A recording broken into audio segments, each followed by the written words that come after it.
Welcome, everybody, yet another episode of the Wrestling vs. the World podcast. You're enjoying your day, sweet? If not, what the hell ever. So, it is time for yet another big episode. So, I have already covered an episode of what I feel are like the absolute worst matches throughout WWE history. And today, I'm going to go through a list of matches that in my opinion, would rank, if I had to give it that old star system thing, that I would give 5 out of 5 stars. So, I've got 50 matches in here. Most of them, almost all of them are on pay-per-view. A couple of them are like Raw matches and everything. But one quick disclaimer, if a match you like that you consider 5 stars is not on this list, you're wondering where it is, it's quite simple. It's not on the list, okay? There are matches that are close, but there's some things that kind of drive me away just a slight bit. So let's get started. These are in no particular order. First of all, the European Championship Tournament Final Match. March 3rd, 1997, Owen Hart versus the British Bulldog. The match where the British Bulldog won at the end. He reversed the victory roll on Owen, got the pin. I mean, this was an absolutely incredible match. These two had an amazing chemistry. And I kind of found it fun how, Owen got the victory roll on British Bulldog. Bulldog reversed it, and like a dog, he's on all fours during the pin. So it's like, hey, Bulldog, position and everything, it worked. Like I said, that match, even though it was in Germany, one of the worst Raws ever based on fan feedback, that was at least something positive you could get out of this. This was an incredible 5-star match for the European Championship. Just a shame the title went downhill afterwards, because we know the booking of the match, or the title and everything, but still fantastic. Number 2, the other Raw match here that I put as 5 stars. John Cena, Shawn Michaels, the London Marathon, April 23rd, 2007, the non-title WrestleMania 23 rematch between WWE Champion John Cena and Shawn Michaels. These two tore the house down in what could possibly be listed as the greatest match in Raw history. Because, these two just went back and forth, knowing each other's moves, not to make the same mistakes that they made with each other back at WrestleMania a few weeks prior. At the end, John Cena tried to give the old "thank you" to Shawn Michaels, lands on his feet, stabilizes himself in the corner, and immediately rebounds. Boom! Sweet chin music. Down goes Cena. Clean pin. It's easily, to me, this is the greatest match in Raw history. It was that amazing. Period. Number 3, I actually heard Kurt Angle say that he found this in one of his best matches ever. Kurt Angle versus The Undertaker, No Way Out 2006. You look at other matches that Kurt Angle had with The Undertaker, early on, you could tell that the chemistry wasn't there just yet because Kurt Angle was still getting used to full-time with WWE's in-ring style and everything. But you fast forward to 2006, he's a World Heavyweight Champion, he's a wrestling machine, he's going up against a dead man, and these two really brought their A-game for this night. Holy crap. Because Angle, he was reversing anything possible into an ankle lock on The Undertaker just to keep weakening him down. I mean, yeah, he got The Undertaker to tap out once, technically, on the 4th of July 2002 episode of SmackDown when it ended in a controversial finish for their match. But this was absolutely monumental. Back and forth action from bell to bell. And at the end, The Undertaker had a triangle choke. Angle flipped over into a jackknife pin. Boom. Defeated The Undertaker to retain the title. It would have been nice to see these two had a rematch at WrestleMania if that was any of the original plans. But, I mean, it just wasn't meant to be, but still, this was absolutely monumental. Number 4, speaking of No Way Out, a personal favorite of mine, Eddie Guerrero, Brock Lesnar, No Way Out 2004. The night where Eddie Guerrero challenged Brock Lesnar for the WWE Championship. He won the Battle Royal on the Royal Rumble, quote-unquote, for SmackDown after Benoit jumped ship. They decided, hey, we need a number 1 contender to Brock's title and No Way Out. Eddie wins, last eliminating Kurt Angle. They tried bringing in a mariachi band to goof on Eddie and bringing up his past addictions, but Eddie's like, yeah, I am an addict. I'm addicted to the high I get from being in this ring, Holmes. So he's going for the title. Brock's about ready to leave the company soon. You had the whole stuff with Goldberg getting involved, and I know people like to downplay saying that Eddie only won the match because of Goldberg. The only reason I don't fully agree with that was because the match still kept going on because Eddie tried to pin Brock after Goldberg got involved in the match. And the match still kept going anyway because Brock kicked out, so it took a bit more than just Goldberg getting involved at the end.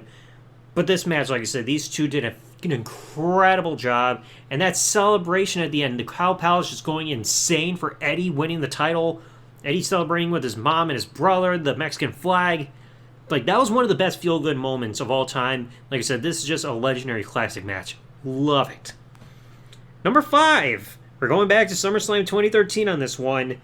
The main event, even though one man was injured, these two still put on a barn burner. Daniel Bryan, John Cena for the WWE Championship. Daniel Bryan was still riding on a wave of momentum because fans were still loving him. The Yes Movement was going on. Team Hell No amicably split. Fans wanted to see Daniel Bryan get the shot against John Cena. Cena chose his opponent. I choose Daniel Bryan. And Cena was going in this with a torn tricep. Because I think this is probably the second time ever that these two went one-on-one on television. I know they did on Velocity like 10 years prior. But for the WWE Championship, you had that Miz TV segment where they just went face-to-face. And like they were throwing bombs at each other big time in this whole back-and-forth encounter. But this match was absolutely incredible. Crowd was white hot. And they had Daniel Bryan break out the new finisher, that running knee. I think he got it from like Kenta Kobashi or regular Kenta. It was one of the two Kenta wrestlers, I think, that had that as a finisher. He used that as his own finisher because can't make Cena tap out. So he hit the running knee, pinned Cena clean as a whistle, and became new WWE champion. Confetti falling, all that stuff. Superb job. It's a shame these two didn't get to go one-on-one again after this. Probably because Daniel Bryan getting injured with his neck next year, but still, fantastic job with these two. Now, number 6. Speaking of Cena, you're going to see a good amount of matches here involving him because you got to give credit where credit is due. But this one, I remember I brought up in his 25 best WWE matches video episode that I've done. TLC Unforgiven 2006 against Edge. Because at SummerSlam, Edge retained under sneaky circumstances in Cena's backyard of Boston. So now they're in Edge's hometown in Unforgiven at Toronto in Edge's specialty, a TLC match, which they retcon history. They're saying, oh, Edge has never lost a TLC match. I mean, he technically was on the losing team for the one that happened on SmackDown in 2001 when he went against Benoit, Jericho, Dudleys, and Hardys. But, I mean, this one, the only slight botch that they did was one where they were trying to do a sunset flip out of the corner to Ed or to Cena into a table. But they still recovered that. Great uses of weapons. Cena had that scary spot getting flung off the ladder. Not flung, but tipped over off the ladder. Threw tables at ringside. He even scared some of the fans there. They're like, holy cow. And at the end, Cena gave his finisher to Edge off the top of the ladder. Threw 2 stacked tables in the ring. Incredible finish there. And Cena regained the championship. Because of that, since he won, he didn't have to go to SmackDown. But I mean, this was definitely their best singles match that we saw between them on television. Massive props here. Now, 7 through 9, it's a trilogy. I think you can kind of tell involving tag teams. All 3 big pay-per-view triple threat tag team matches. Dudley Boys, Edge and Christian, Hardy Boys. WrestleMania 16, or people keep saying 2000, and the TLC matches at SummerSlam and WrestleMania. Because these two are like, first of all, the WrestleMania 16 match, triangle ladder match, trying to go for the tag titles. Like, all 3 teams were starting to really reinvigorate the tag team division. I mean, one of the other matches that have really helped actually bring everything back up to speed and get the tag division reinvigorated, which I'll talk about later on. These 3 teams just absolutely destroyed each other. Amazing spots. Jeff even doing the Swanton bomb off the ladder to Bubba Ray through a table in the aisleway. Massive ladder, just about busted his butt. Just like carnage all around. I mean, it was kind of like the precursor to the TLC match. Because, I mean, the only thing... I mean, technically we kind of saw all the weapons. I don't remember if we saw chairs, but... I mean, I covered this pay-per-view already also on the podcast, but this was absolutely incredible. The big highlight from a very mediocre / really bad WrestleMania. Mediocre at best is probably like the best I can describe it. But now we get to the TLC match, SummerSlam 2000, tables, ladders, and chairs. Oh my! Because, I mean, I know that I think ECW did the TLC match before WWE, so WWE didn't really invent this concept for the match. But now, 3 main weapons being used all this whole time. Tables, ladders, and chairs. Same premise as the ladder match. All 3 teams even stepped up their games. Even more crazy spots. Jeff was trying to replicate his old swanton that he did in the aisleway of WrestleMania. Tried to do it at SummerSlam at ringside, but Bubba Ray got out of the way. He's like, nope, you can take the tables this time, dude. And once again, Edge and Christian won this one, just like they won at the Triangle Ladder match at WrestleMania. Insane spots and everything. Like, Even at the end, seeing Jeff and Devon just hang there from the harness above the ring, then both men just eventually fall and splat to the ground before Edge and Christian win the match. Insane ending. And then 17, the other TLC match. It's like, how can they outdo their incredible match that they had at SummerSlam 2000? I mean, you had involvements like with interference with Spike, Rhino, and Lita. Everybody like getting their finishers and big spots. Jeff getting like completely taken down with a spear in midair, which once again people keep thinking, oh, Edge has never done that to Jeff Hardy before. He technically did. The Raw after Unforgiven 2000 tag team ladder match, it happened. But I mean, the spear in midair, Jeff doing swanton outside the ring. I think he did it to, I think it was to Spike and Rhino at ringside through into one of the two tables because one of the tables didn't break. Rhino and like knocking one of the ladders over, so Bubba Ray and Matt went through the tables of the aisleway. Edge and Christian get help in order to win the match and regain the titles. Almost said retain, but still, all three of these triangle matches, stellar. Absolutely stellar. Number 10, we're sticking a little bit in the ladder territory. Royal Rumble 2001, Intercontinental Championship match, yep. Chris Benoit, Era 404, versus Chris Jericho. These two had a damn good amount of matches throughout the year 2000.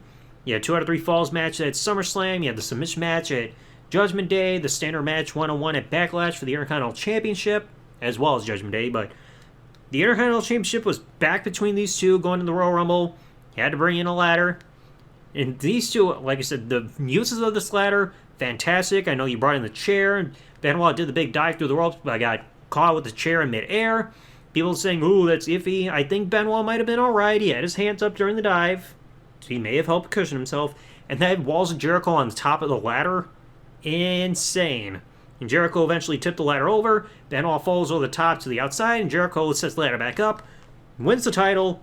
Fantastic match. Love this. Hands down. Number 11 and 12, we got them in the same pay-per-view. The only pay-per-view that I personally feel, at least right off the top of my head, that I would give more than one 5-star rating to, WrestleMania 10. You got the opener, Bret Hart versus Owen. Owen was finally tired of living in his brother Bret's shadows, feeling Bret's selfish, kicked his leg out of his leg. He's like, I want to fight my brother. And I think they tried that whole thing where Bret said he didn't want to fight his own flesh and blood like we would see Undertaker do with Kane later on in 98. But these two opened the pay-per-view and just set WrestleMania 10 off as an incredible start. And I still love WrestleMania 10. I feel like it's one of the more hidden gem WrestleManias. People don't give it the full pay-per-view love compared to other WrestleManias you'd see down the line. But these two put on an incredible start to the show. Bret went for the victor roll. Owen sat through the move in order to stop Bret from momentum to pinning him. And he surprisingly pinned Bret clean as a whistle, middle of the ring. Awesome. Both brothers knowing each other like so well. Just these two gelled so fantastically. Thank goodness Bret went up against Owen rather than... It was either Bruce or Keith that he was rumored to go against. One of his other brothers he had at Survivor Series 93. Can't remember which one. And then speaking of WrestleMania 10... Shawn Michaels, Razor Ramon ladder match. First ladder match in WrestleMania history. Not the first in WWE history. That happened between Shawn and Bret. But that was like almost 2 years prior, somewhere in there. But Razor and Shawn to determine who is the real Intercontinental Champion. Because Shawn was Intercontinental Champion as 93 was coming to a close. But he got suspended because he tested positive for steroids somehow. And you don't want to send the belt back. So we're going to crown a new champion. So Razor wins the championship in the meantime while Shawn was away, and then Shawn comes back. He had to come back early because of Wilder's legal problems. He's saying, hey, I never lost a title, so I'm the Intercontinental Champion. So let's put a ladder match between these two to determine who's the real Intercontinental Champion here. And this is one of the most mind-blowing matches at the time. I mean, Shawn doing that iconic diving splash off towards the top of the ladder to Razor in the ring. Oh, and the freaking light bulb flashes and everything. Beautiful moment. These two did an incredible job. Amazing bumps during all this. Shawn gets knocked off the ladder, tied between the top and middle ropes by his leg. Razor climbs up, retrieves both belts, wins the match, and then you get that pose on the top of the ladder with one belt in each hand. You gotta love it, Chico. 13. Also speaking of Bret and Owen, gotta show the love for the steel cage match at SummerSlam 94. Because the feud was still ongoing. Owen, he was trying to do everything that Bret had done. He had been there, I think technically he hadn't been Intercontinental Champion yet, but I mean, he beat his brother, he won King of the Ring just a couple months prior. Now, SummerSlam, Steel Cage. They couldn't use blood, so to try to beef up drama and everything, let's try that whole thing where you try to escape the cage as fast as possible. So both brothers trying to outperform each other, just being like, do a move, gotta escape, but the brothers know better, keep stopping each other. You even saw, like, I think it might be this match or one other one I'm thinking of where they did the huge superplex out of the corner of the cage into the ring. Awesome friggin' match. Best steel cage match in WWE history. At the end, Bret won via escape. Owen was about to escape, but Bret caused him to get his leg tied up within some of the rungs of the cage there. Bret hit the floor, won the match to retain, but then everybody's back in the ring, family getting involved, cage lock, brawl, chaos for that match. And it's a shame it did not main event. Yeah, I would have had the heels giving like a negative taste to the end of the show. Oh, you gotta send the crowd home happy. But I mean, it would have been a better ending compared to what we saw with the real main event. 14 through 16, we got another trilogy here. First off, Bad Blood in Your House. This Hell in a Cell match between Shawn Michaels and The Undertaker. Shawn accidentally cost The Undertaker the match at SummerSlam and the title against Bret because of the steel chair. Shawn was turning heel around this time because he was lashing out at the fans who were blaming him. They had the match at Ground Zero, which ended in no contest because of all the chaos. Absolutely insane. You saw the stuff with the steel chair to The Undertaker on an episode of Raw, busted him open. So Shawn was just trying to escape The Undertaker. Like, he's like, get away from me, dead man, running, fearing for his life.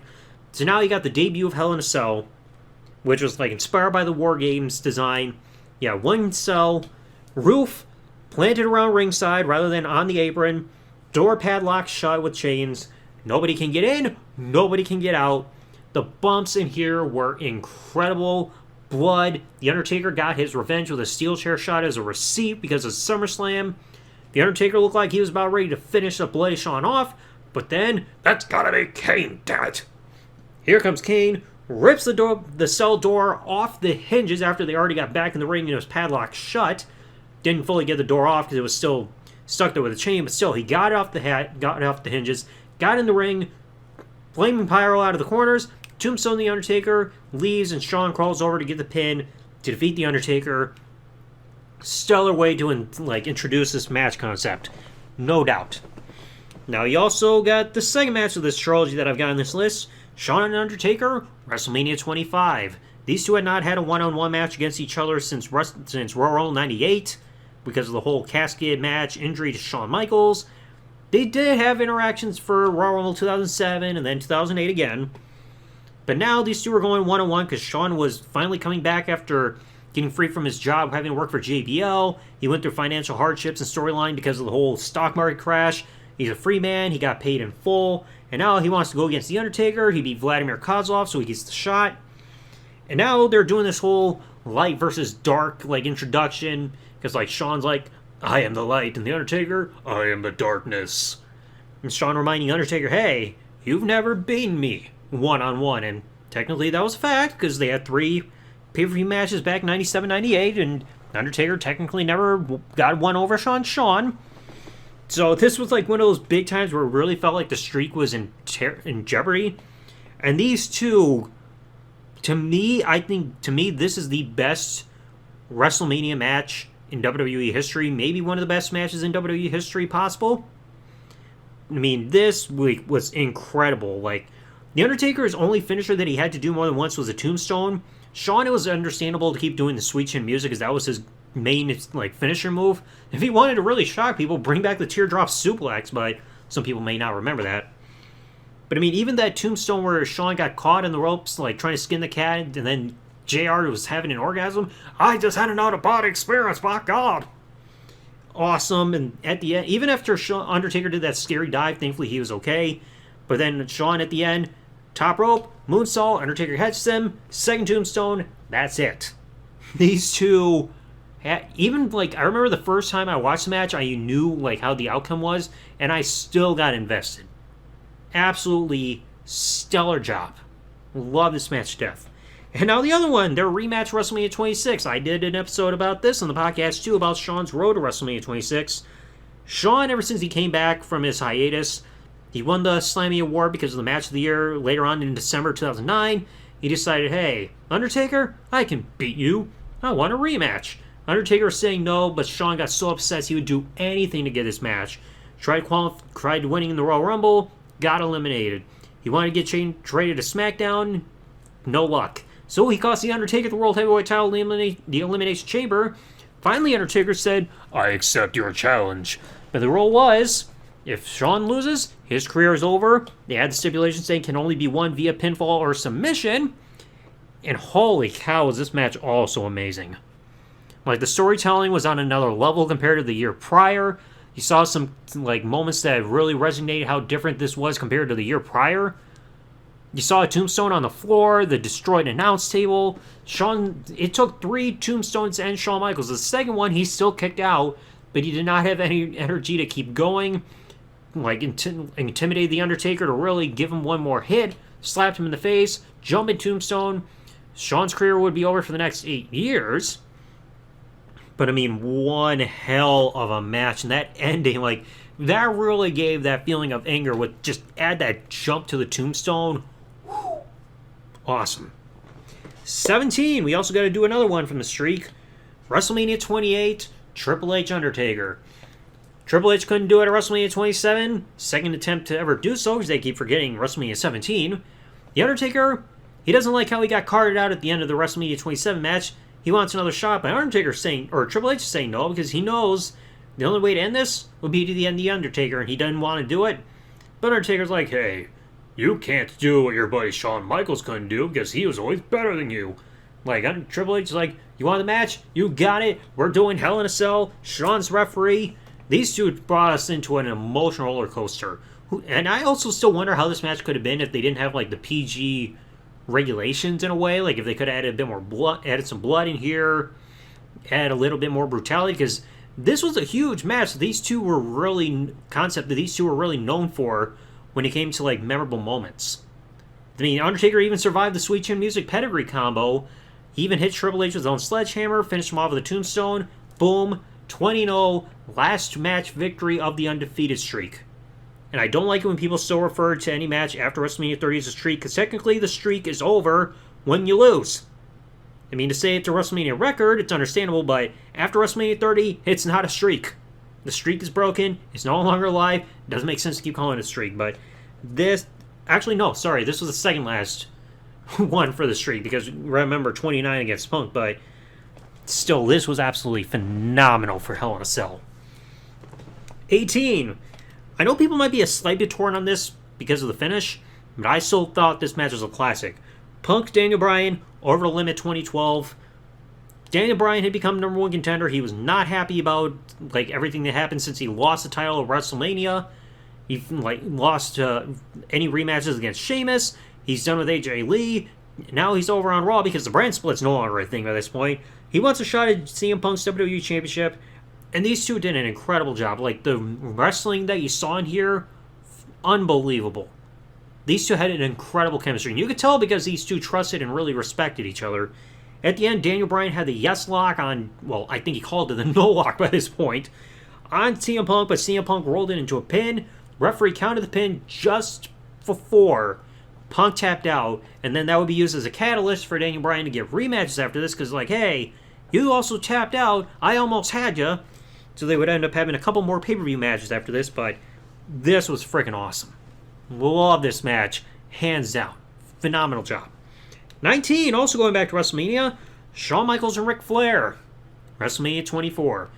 And I also did an episode about this. Ever since the prior year, Ric Flair was given the stipulation saying the next time you lose a one-on-one match, your career is over. It doesn't matter if it's pinfall, submission, disqualification, or countout. So Flair, he's still managing to retain these matches against the likes of Randy Orton and Umaga, Mr. Kennedy, MVP. But now it's announced that Flair, he's chosen his opponent at WrestleMania. He wants to go against Shawn Michaels, but Shawn is hesitant because he doesn't want to risk having like that blood on his hands and ending Ric Flair's career. I mean, he would end his WWE in-ring career, as we have already talked about before. But he gets coerced into it, and holy cow, the drama and the storytelling and emotion in this was perfect. They had everybody on the edges of their seat. Flair narrowly surviving the first Sweet Chin Music with his shoulder up. Then Shawn out of nowhere when these two are getting back up on their feet later on. Close angle Sweet Chin Music. It's up in the corner, and that's when Shawn realizes, oh, he's got to do it. And then hits one final Sweet Chin Music after saying, I'm sorry, I love you. And that was it for Flair's WWE in-ring career. And I have to keep emphasizing that because we know it wasn't his last match ever, because Flair does not know what retirement means. But then again, when does he? I mean, still an incredible job. Love this match still, WrestleMania 24. Number 20 here on the list. Also going to another WrestleMania match. WrestleMania 21, Shawn Michaels, Kurt Angle. Kurt Angle was not happy with Shawn eliminating him at Royal Rumble 2005.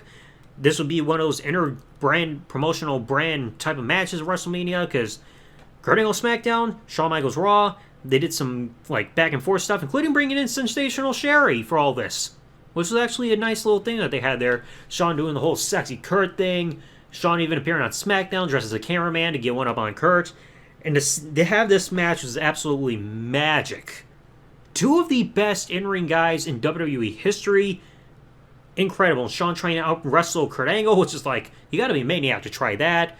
The springboard off the middle rope to on the outside, on the apron, to Kurt Angle into the announce table, which did not collapse. But these two did an amazing job. At the end, Kurt got the submission. Shawn tried to fight through the pain and everything with the ankle lock, could not keep fighting and gave up. Awesome match. Now, speaking of Shawn, he's going to be also in the neck in a lot of entries in here too, but especially 21 here. His match with Triple H, SummerSlam 2002, the unsanctioned match. Shawn Michaels' first WWE match since WrestleMania 14 in 98. Second match since then, because he technically had a hardcore match in his own wrestling academy. We know about that. But Shawn, he had come back, born again Christian, cleaned up his life, became part of the NWO. That didn't last long. Then he's like, hey, let's reform DX with Triple H. But Triple H is like, no, pedigrees him and turns heel and everything. So you get the whole thing of Shawn getting attacked backstage in the parking lot. It's revealed Triple H actually did it. So now, ex-best friends going at it. Match is not officially going to happen, according to Eric Bischoff. So, unsanctioned, no liability really for the company, as far as they probably try to market it. And, to say that Shawn was wrestling like he never missed a day would be an understatement, because he was still the Shawn Michaels of old in terms of how he went in the ring. One of the best matches of that year. Because even the part where he kipped up and was jumping around, the crowd was jumping out of their seats, just coming unglued to see Shawn Michaels get that last win in there. Brutality was absolutely fantastic. Triple H tried to go for the pedigree. Shawn reversing jackknife roll-up.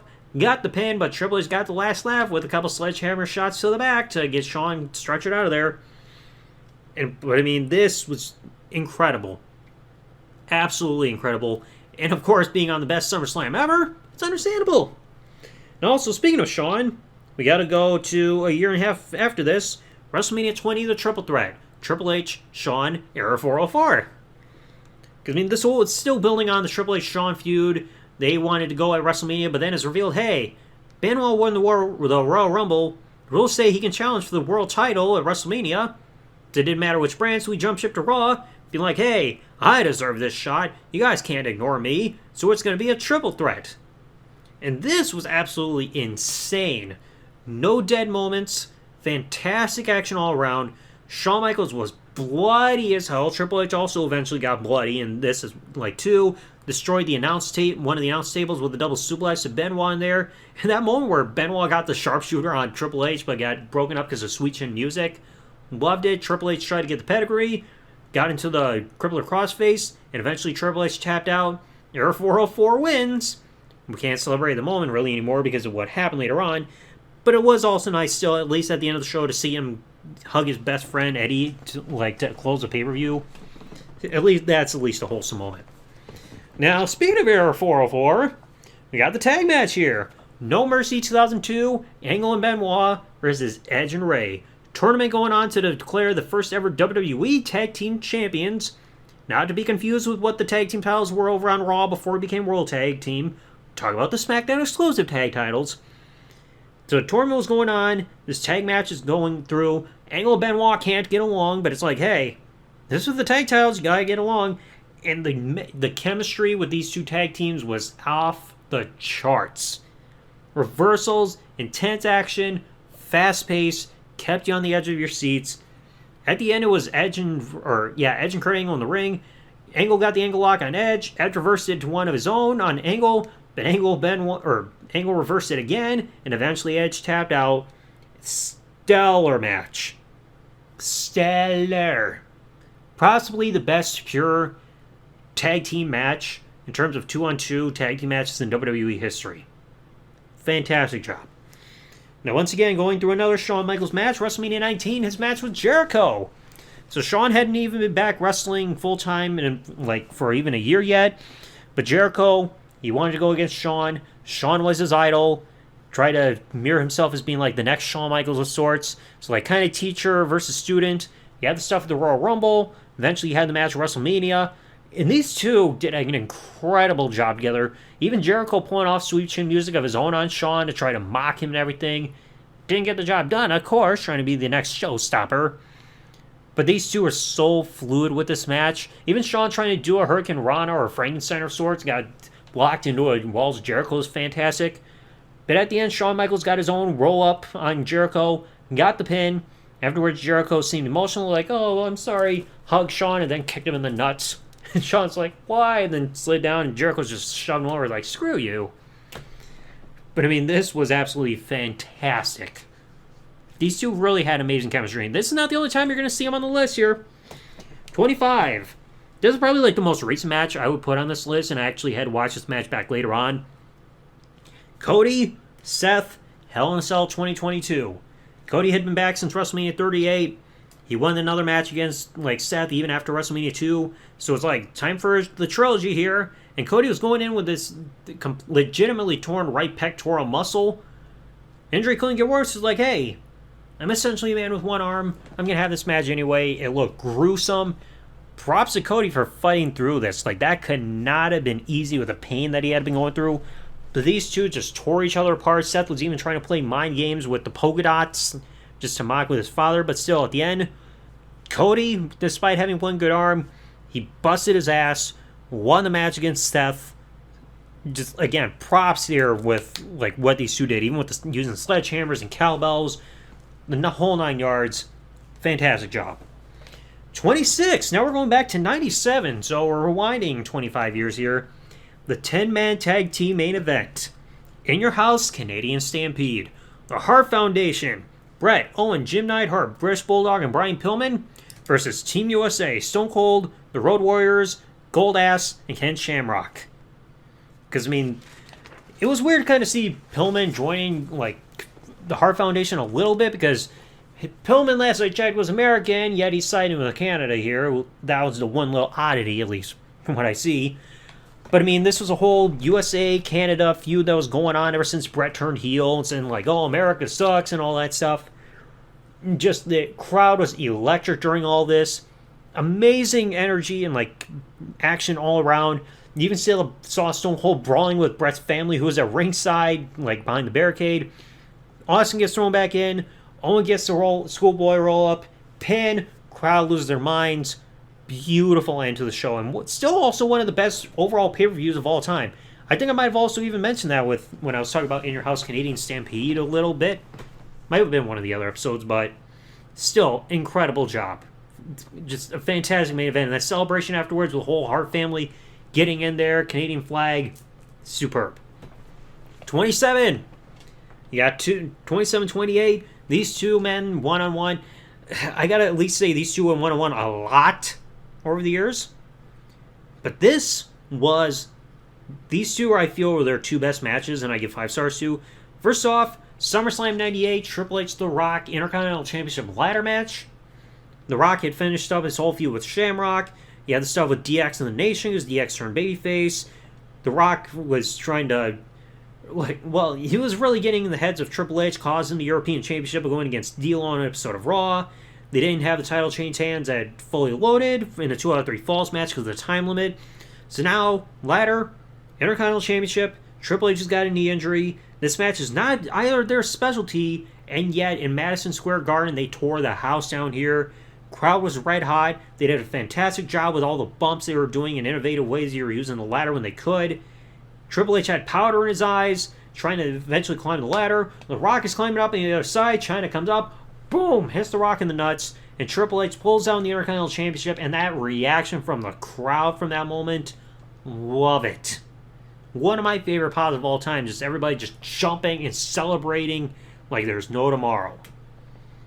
I mean, that was definitely one of their turning points to where these men elevated. Because I know Triple H took a little bit longer, but right after this, The Rock started going for the world title afterwards. So this match was on another level. Props to them. And then also speaking of them, the other match I give a 5-star rating to. In fact, I even just realized I forgot a 51st match in here. Let me quickly write it down.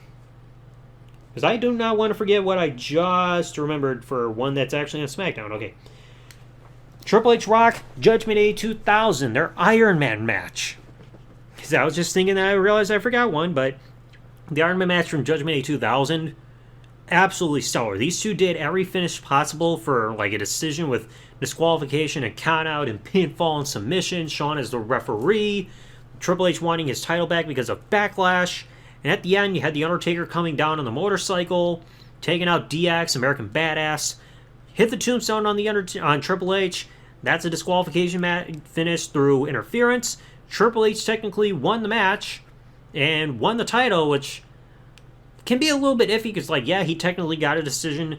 There are some points where, like, if a match, like, final finish of a match ends in a certain way, the title doesn't change hands, but I guess the Iron Man match might be the little exception here, but this Iron Man match is still one of my personal favorites. And this was not it for Triple H versus Rock. Like I said, they had more matches to go.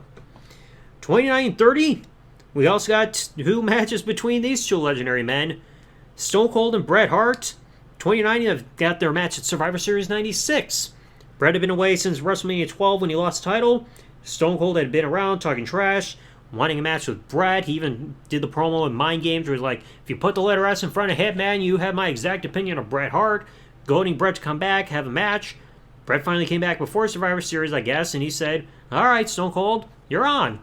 And this was back when Stone Cold had a more technical wrestling style, because before his neck injury, he wasn't doing the whole punch-kick type thing that everybody criticized him for. But he had more of a technical style, and these two just gelled so well together just for this just pure wrestling match. Because, I mean, the like back and forth action, incredible. These two did not skip even one little beat. Everything just looked so fluid. And at the end, Stone Cold, he was still doing the $1 Million Dream as a different finisher there. Because of the whole the Ringmaster thing, which people should hopefully try to forget. He gets it on Bret, and Bret, just like he did at WrestleMania 8, Piper's whole sleeper hold, flipped himself out of the corner through momentum into a pin, and Stone Cold could not release the hold. Boom. Bret gets the win here, and because of that, he became #1 contender for the title against Sid at In Your House It's Time the next month. But still, this was absolutely beautiful for a match. I love the Survivor Series 96. And then, of course, you had to figure out what the next one is going to be. Their incredibly legendary WrestleMania 13 encounter submission match, not an I Quit match. People keep saying I quit, but you got to have a microphone. Somebody's saying I quit when that's supposed to be done. It was a submission match, as it said in the graphic. Ken Shamrocker's referee. Bret was getting whiny. He was saying everybody's screwing him and all that stuff. Fans were getting turned away by Bret, so he's getting ready for the heel turn. Stone Cold promised to never tap out to the sharpshooter. These two turned a match that would seemingly be like a technical style and just to a brawling legendary classic. Austin got busted open hard because of the blade job that they hit and trying to claim it was accidental backstage. But just a bloody mess. At the end, Bret got the sharpshooter on Austin after just tearing away at his knees like a maniac, or his knee with the chair like a maniac. Austin, he tried to power out of the sharpshooter, did it for a little bit, but he put back on. Blood just spewing down his face. You get that legendary visual where Austin's just screaming and bleeding in pain, and eventually passed out rather than tapping out because he was living up to his word and he doing the whole babyface thing, saying he wasn't going to give up. Shamrock called for the bell because Austin could not continue, but then Bret, like a bad guy, he's going to kick his opponent while he's down, tried to put the sharpshooter back on Stone Cold, but then Shamrock threw him off, walked away from the challenge, and then People were just booing Brett and cheering for Stone Cold even after he gave the stunner to another ref. And as he was walking his way up the aisle and looking back at the fans, you hear fans chanting, Austin, Austin. To me, that's probably like the second best match in WWE history. And like the second best match in WrestleMania. But this match is absolutely beautiful. Now, 31st match that I got on this list. I know this match might be a little bit controversial because people have mixed feelings on this. Survivor Series 94, the throw in the towel submission match, Bret Hart versus Mr. Bob Backlund. Bulldog in Bret's corner, Owen in Backlund's corner. Because Backlund, he wanted that title that he did not technically get beaten for, because when he lost the title to Iron Sheik like 10 years prior, because I think it was Freddie Blassie or whoever his manager was. It was either Freddie Blassie or somebody else just threw the towel in for him. No, it might have been Arnold Skaaland. I believe that might have been it. I'm just trying to go by memory here, folks, but the towel was thrown in because he technically did not give up, so he wants the title back. He never lost. In Backlund, he was going crazy, crossface chicken wing. The story going on here was great. The action was really damn good.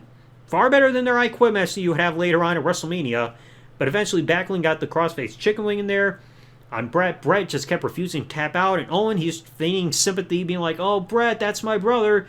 Got his mom and dad involved, being like, you got to throw in the towel. You got to do it for Bret. Look what he's going through. And then eventually got his mom to take the towel, throw it in. Backlund won. Bret had to take a little bit of time off afterwards to sell the injury because he was in that hole for quite a while. So, the drama was really kicking in, being like, what's going to happen? And then Owen, grabs the towel, runs away, woo! So his plan worked. He screwed over his brother. I mean, it's not the only time Bret's going to get screwed as a Survivor Series, but we don't need to revisit that one because that's when it's been talked to death. But, again, this match is, light years better than the WrestleMania match. Big time. 32. We got another Survivor Series match here, but 9 years later. Survivor Series 2003, Team Austin versus Team Bischoff. So both men were co-Raw GMs. Austin was attacking people, so the rule got put in place saying, hey, you can't attack anybody unless physically provoked. And then, there's still disagreements and everything going on with Bischoff and Austin. So the rule was added that if Austin's team won, then Austin could raise hell anytime he wanted, but if Bischoff's team won, Austin is fired. So Stone Cold, I remember his team had the Dudley Boys. He had Rob Van Dam, I think. There was Shawn Michaels, and there was one other person. I know it wasn't Steiner because Steiner was on the other team, because I know Bischoff's team had Steiner, it had Jericho, Mark Henry, Randy Orton, and Christian. I just can't remember who the other person was on the... Booker T. I think he was the other one on Team Austin's team. But this match was absolutely stellar. Because at the end, Shawn was the last member of Team Austin. Referee was down. You had interference going on. Stone Cold gave one hell of a stunner to Randy Orton because the way he sold it, like Randy flipping inside out. Shawn was a bloody mess, but then in came Batista. Batista bombed to Shawn. Randy got the cover. Referee counted. And Austin's gone. Possibly one of the best Survivor Series tag matches of all time. Love the match. Absolutely stellar job. And then Austin, with his speech afterwards, saying, he's glad that his career could end in Dallas, Texas, the same place his career started in. I mean, thankfully, he would come back WrestleMania 38, have his last match ever in Dallas. But, love this match to death. One of the best, if not the best, Survivor Series tag match, period. 33 and 34, we've also got two Bret matches against a similar opponent. SummerSlam 91 against Mr. Perfect. Bret was now a singles wrestler, going for the Intercontinental Championship against Mr. Perfect. Mr. Perfect was having back problems during this time. So this match really helped solidify Bret as a great and one of the best singles wrestlers. Because these two did an incredible job. Just amazing moments. I think at one point Mr. Perfect actually got crotched because he was trying to do a baseball dropkick slide of sorts to Bret in the corner, but he ended up crotching himself in the post when Bret got out of the way. Bret was tearing away Mr. Perfect's singlet. And even with Mr. Perfect had a bad lower back, he got put in the sharpshooter, gave up. Bret's new Intercontinental Champion. Just definitely an incredible match. In fact, that's why I'm glad I got that drawn poster or whatever for one of my unboxing videos on my closet wall or my closet door, because that match really is amazing. And then you also got to give credit to their King for 34, their King of the Ring 93 match. The second match that Bret was having for the King of the Ring tournament that night. These two, like, Perfect was acting a bit more like the de facto heel in a way going into the match. These two tore the house down yet again, but this time Bret got a pin to defeat Mr. Perfect to advance in the tournament. Again, these two never missed in terms of matches. These two were definitely 5-star classics, bar none. Now, we're really going back on this one, 35. WrestleMania 3, Savage Steamboat. Because, like, Savage was Intercontinental Champion, Steamboat was a champion, or a challenger, sorry. Steamboat at one point, he got his throat crushed by the ring bell because of Savage and, like, getting, like, crazy and everything. You had George the Animal Steel ringside during all this. This match had so many near falls in here. I think the match was, like, less than 15 minutes. This match was one of those ones that they had to plan ahead of time because Savage was making sure everything was perfect, and this match was amazing. Definitely outshined the main event. I know main event, you remember this slam heard around the world for Hogan Andre, but this match was an unbelievable match. 5 stars guaranteed. Steamboat, he reversed the scoop slam by Savage into a roll-up, like type of small package pin. No, inside cradle. It's hard to tell those different ones apart between a small package inside cradle. And he got the pin on Savage to become the new Intercontinental Champion. And unfortunately, that reign did not last long, but still, one of the probably the earliest best 5-star match I can give in WWE history.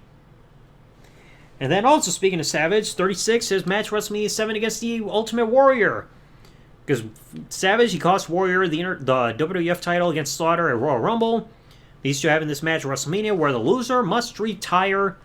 Savage, he's King Savage and everything. Miss Elizabeth is the audience and everything. Sensational Queen Sherry's there, ringside. And it was a little bit overkill, like having 5 all drops and Warrior still kicking out and everything. But I mean, this match was absolutely insane. Even for 91 standard. Just back and forth, not knowing whose career was going to be over. Warrior, he kept giving like shoulder blocks to take down Savage. Beat him like with one foot on his chest to pin him. And that's it for Warrior, or for Randy Savage for at least most of the year. And then Sensational Sherry, she's not happy that Savage lost. Starts attacking him. Elizabeth can't take anymore, runs down, throws Sherry out. And you see the awesome reunion for Savage and Miss Elizabeth. Definitely one of the greatest reunions in history. But I mean, this was definitely one of the other best WrestleMania matches during that era. Loved it. 37. Money in the Bank 2011. CM Punk, John Cena. Punk, they're trying to rebuild him and everything now because he lost the feud with Orton. He had the stuff going on with the Nexus. And it's like, hey, he's now #1 contender for the title. He cut the pipe bomb. And they bring the whole real-life thing where Punk's contract is going to end at midnight after the Money in the Bank pay-per-view goes on in his hometown of Chicago, doing the whole stuff with Vince and trying to have him sign a contract and storyline. In real life, he didn't sign a new contract till Money in the Bank. He's threatening to leave the company with the title, and then the rule was Vince was saying, hey, Cena, if you don't retain this championship, you're fired. So then by the time they got to the pay-per-view, they were phasing out the Nexus. Punk was just getting a monstrous reaction. They turned him babyface pretty much during the build here. I think you could technically count him as becoming a babyface when they did the contract signing and how he was to Vince. But like this match, white hot for Punk, incredible back and forth match. The storytelling of trying to, who knows what the fate of the WWE Championship would be, was amazing. You had at the end, you had Punk in the STF. Vince is out there with his buddy, his tag partner Johnny Ass, trying to ring the bell like Montreal, but then Johnny Ass is trying to run towards the timekeeper area to ring the bell. Cena knocked him out with a punch. Told Vince, we're not doing it like that. Gets back in the ring. GTS, new champion. And then Vince tried to get Del Rio to come out saying, cash into the contract. Del Rio comes in, gets a roundhouse kick, and Punk, with a kiss goodbye, blows one kiss to Vince and runs off. And then eventually puts the title in his refrigerator. But I mean, this was absolutely monumental. I know Punk and Cena had some matches before this, one-on-one on television, but these two took it to a whole new level for this one. Love it. 38. We got a tag match here, the one that really helped give the whole new breath and life to the tag division. No Mercy 99, Edge and Christian versus the New Brood, aka the Hardy Boys, with Gangrel technically by their side in the Terry Invitational Tournament. Final match, winner gets $100,000 in the bag above the ring and Terry's managerial services.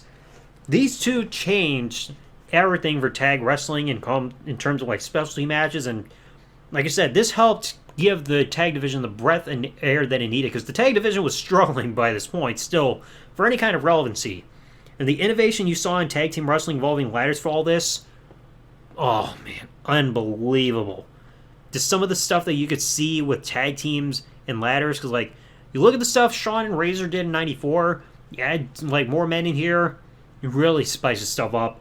The New Brood wins like when Jeff grabs the bag and then falls like flopping around like whoa and falling back to the canvas. Incredible. And they rightfully got the standing ovation at the end of the match. Fantastic job here. Now you got another Brett match. SummerSlam 92, his match with Bulldog.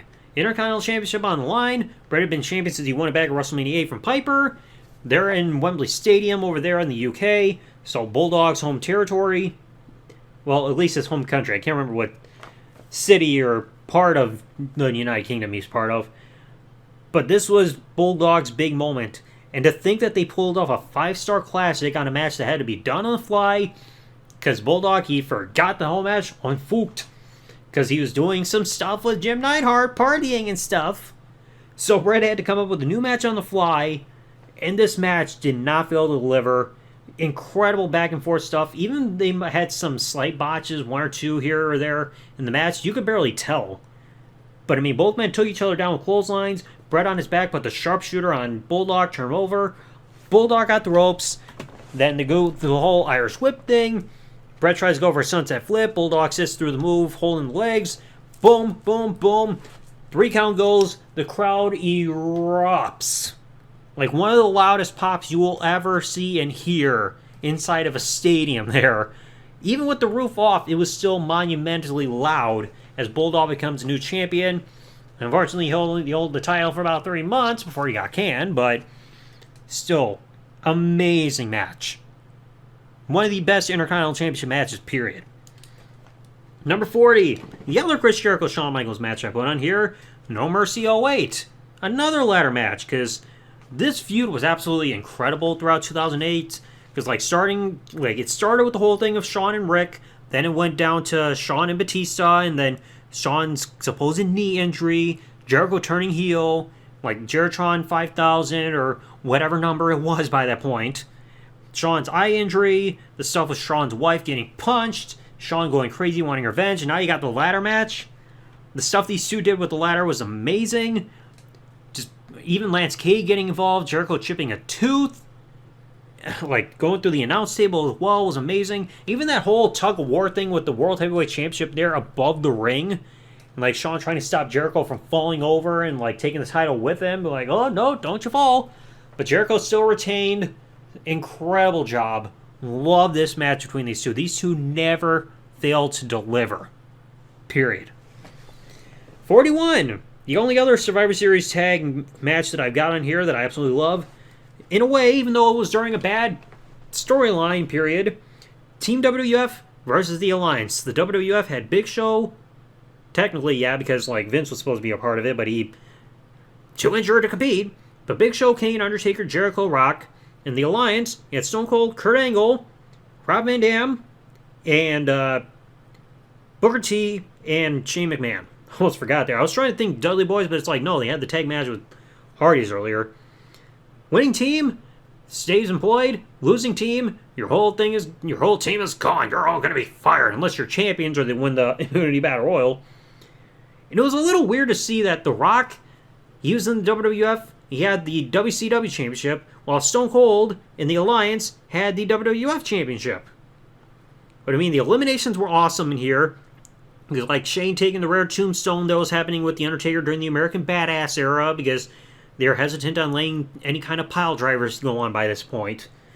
Van Dam, he even took Jericho's finisher, which was the Full Nelson Facebuster, or as people remember it now, the skull-crushing finale. Jericho even turned heel, almost cost the WWF the match. And there was the whole thing of, oh, there's a mole in the alliance that could defect back to the WWF. It was Angle, because it was down to Stone Cold and The Rock. Angle got in, hit Austin in the face with the belt, Rock bottom, and The Rock wins to put the end to the whole alliance storyline. Thank goodness. But this was absolutely incredible for a tag team main event. I really do love this. 42, we're going back in time yet again. In Your House Mind Games, Shawn Michaels and Mankind, main event for the WWF Championship. Because, like, Shawn, like, he was used to having opponents, like, by this point he was going with opponents like British Bulldog, you had the stuff with Vader that didn't last long, Diesel and stuff like that. So now Mankind, he had been on television for like 6 months by this point, because I know Mind Games, I think, was like September. So, like, because I remember he debuted after WrestleMania, but to think that these two could have the chemistry that they did, because, like, you'd see a fast-paced wrestler, charismatic, going up against this character who's like a complete sadomasochist, rips his hair out, loves pain, tortured soul. Like, the back and forth stuff you saw in here, even the big crash that these two went through with the announce table was amazing. Shawn even jumped off a ladder that was set, or a chair that was set up, folded, and to give a flying sweet chin music of sorts to Mankind, who was on the top rope. Love that. And even though it ended via disqualification because Vader getting involved in all this, these two still tore the house down for this pay-per-view match, because I know 96 wasn't the best in terms of business, and some things were hit or miss, but this was a big highlight in 96 for these two for a main event. 43, the match that solidified Triple H as a credible main eventer, his street fight with Cactus Jack at Royal Rumble 2000. Triple H had been champion again for a few weeks by this point for his third reign, I think it was. It might have been his third reign.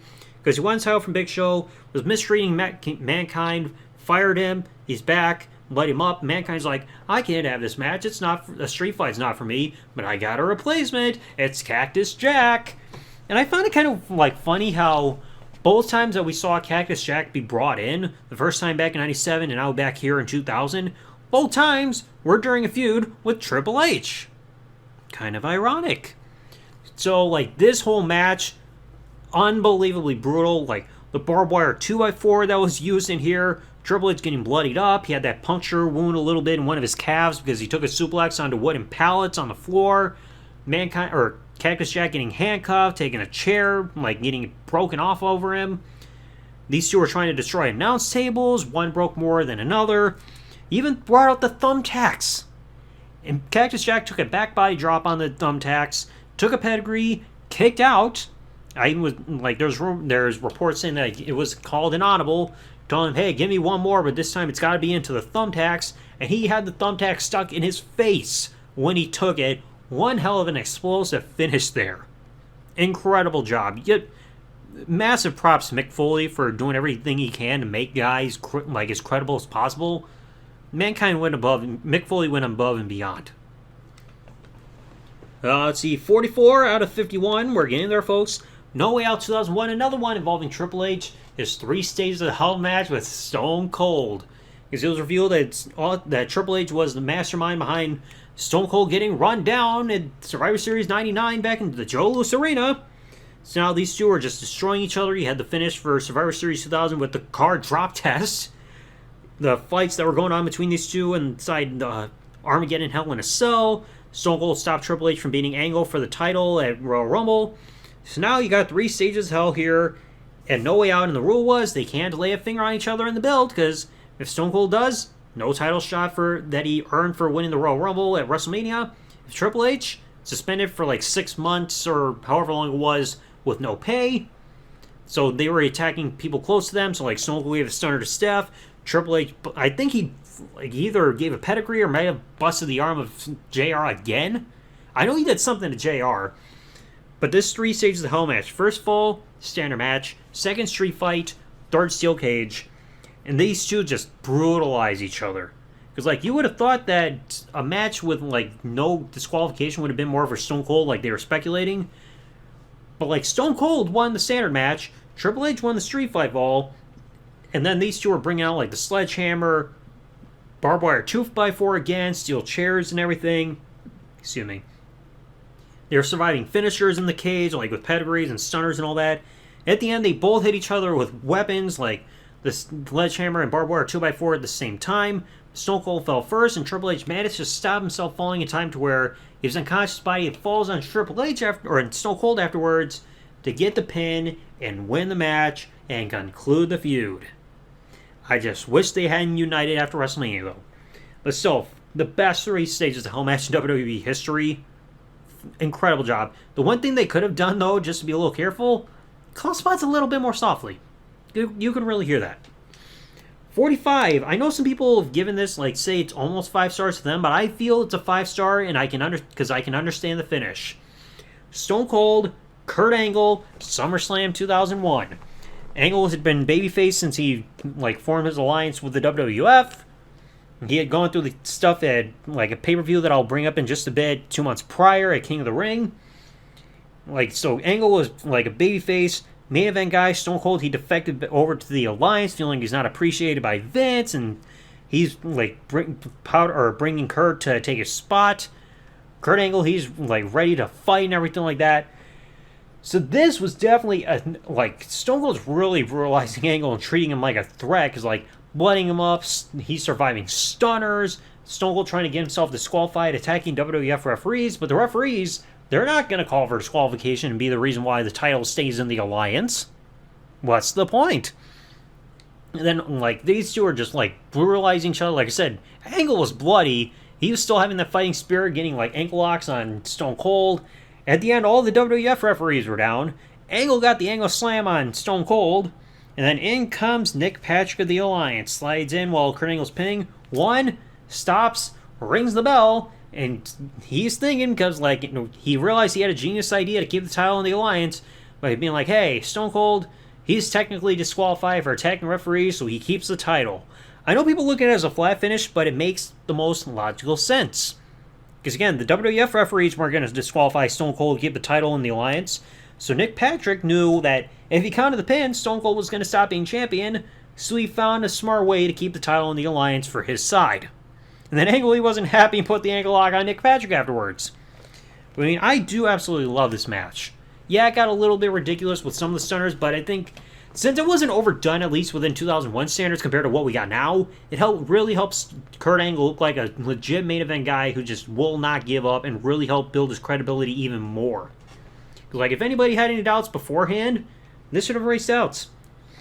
46, also speaking of Kurt Angle, his match at King of the Ring 2001 against Shane McMahon. That freaking street fight was awesome. This was Angle's 3rd match of the night, because he beat Christian earlier on in one of the King of the Ring tournament matches. He lost Edge in the finals because of Shane's involvement. So now, you got the street fight. Because Shane was trying to get under Kurt's skin, saying, oh, you're a wussy, you were crying when you got the Olympic gold medals and all that stuff. And these two were just destroying each other. Shane even doing the shooting star press off the top rope and missing and kind of hitting the trash can was nuts. Singapore cane shots. You even shot a suplex on the floor where Angle might have injured his tailbone, I think they said he did. And then you saw the stuff with the glass over there, at the entrance area. Shane bouncing off it, hitting his head on the concrete.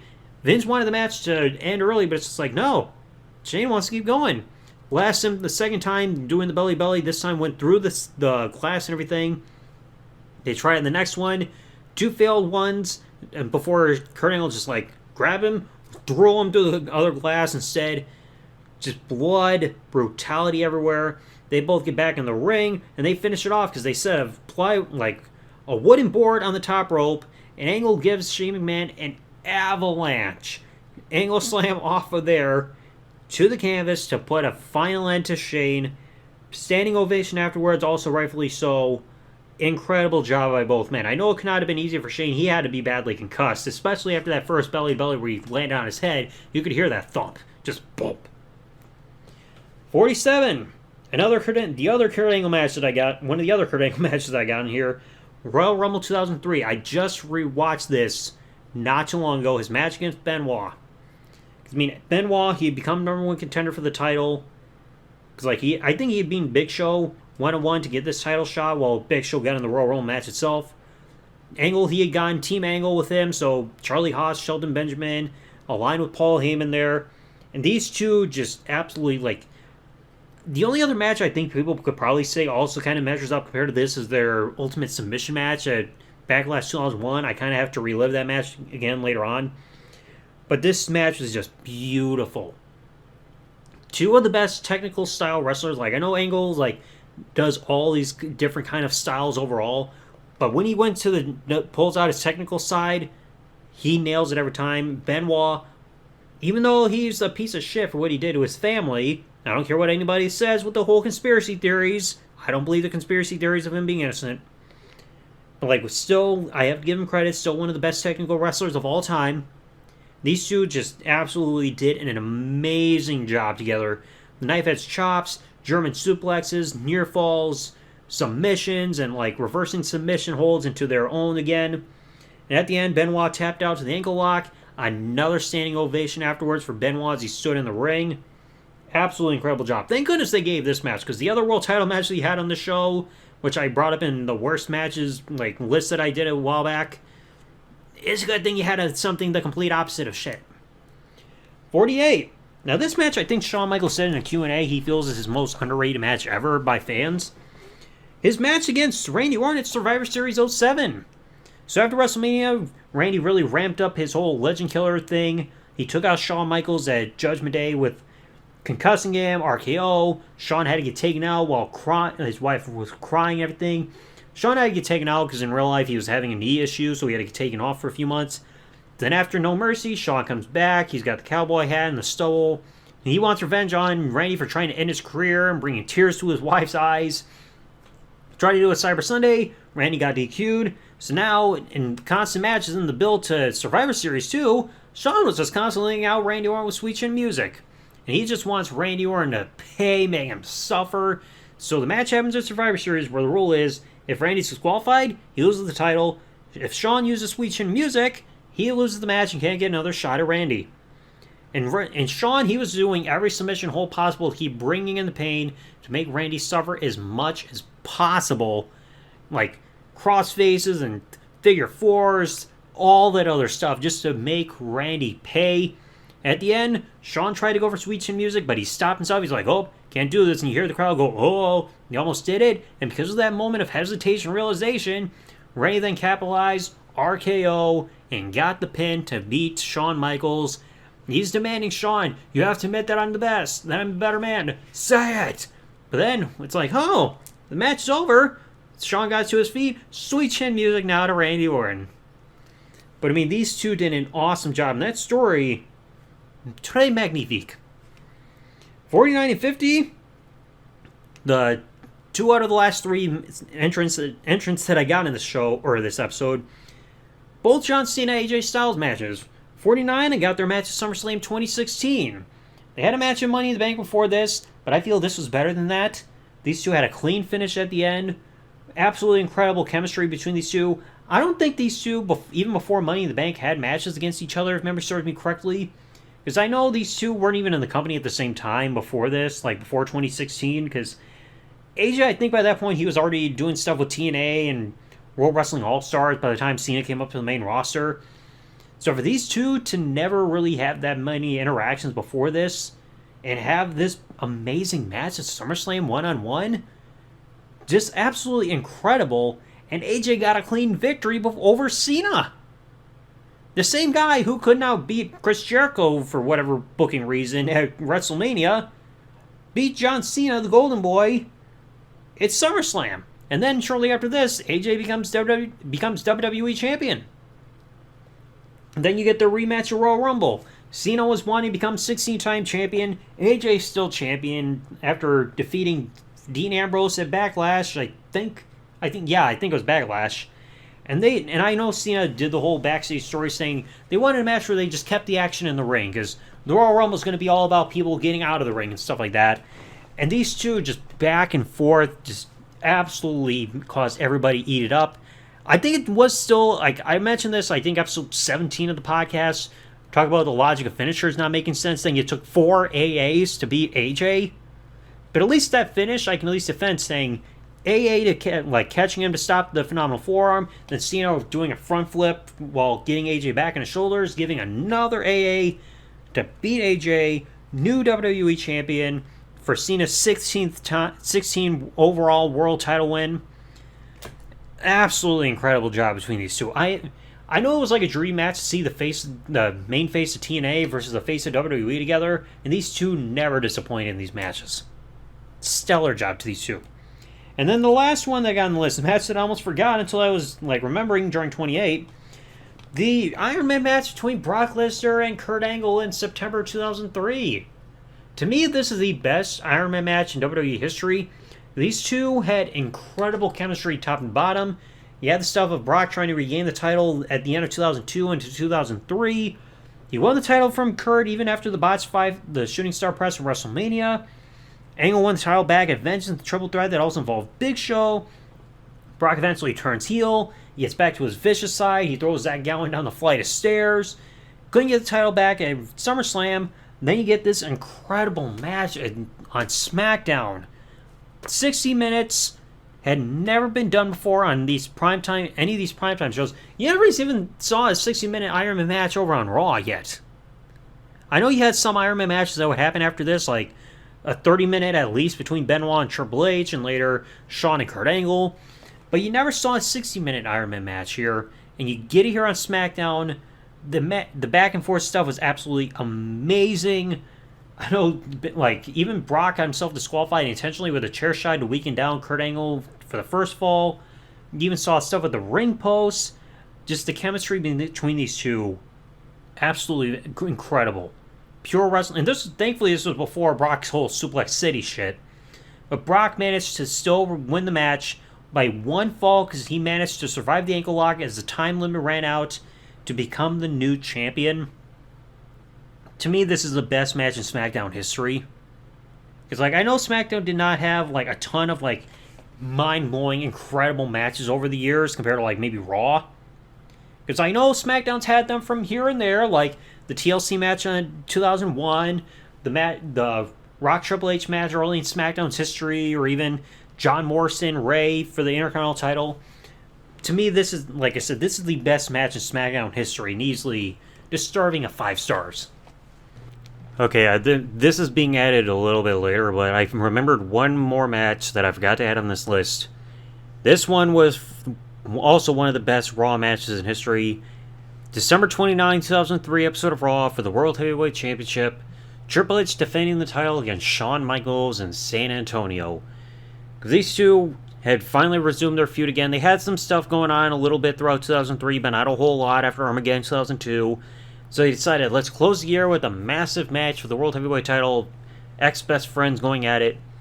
And my gosh, like, these two, like, had a phenomenal unsanctioned street fight the year prior at SummerSlam. And these two had an awesome one-on-one match here on the last episode of Raw for, like, a standard singles match for the World Heavyweight Championship. Even at the end, the ending I know was a little bit weird, especially when you saw what happened beforehand at Armageddon, where Shawn hit Sweet Chin Music, pinned Triple H, but Eric Bischoff comes over and actually counts both men down because Shawn's shoulders were also on the canvas. So it's technically like, hey, you both were down, gonna count it, and that match is now a draw, so the World Heavyweight Championship stays on Triple H, which is weird because Shawn had the exact same pose and pin and everything when he pinned Batista at Armageddon, but yeah, Shawn still won.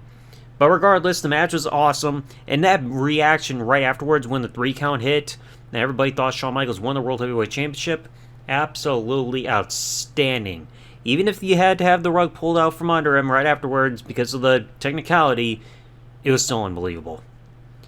So yeah, that's over 50 matches listed in terms of what I feel are 5-star rated matches, at least in my opinion, throughout WWE history.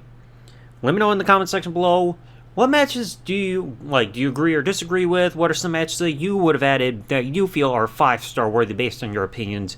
Let me know in the comment section below. If you enjoyed today's episode, folks, please remember, leave a like, subscribe with the bell turn on here on YouTube. Comment what you thought below. I'll catch you all in the next one. Thanks for listening, folks. Like, comment, subscribe. Peace out, and good day, everybody.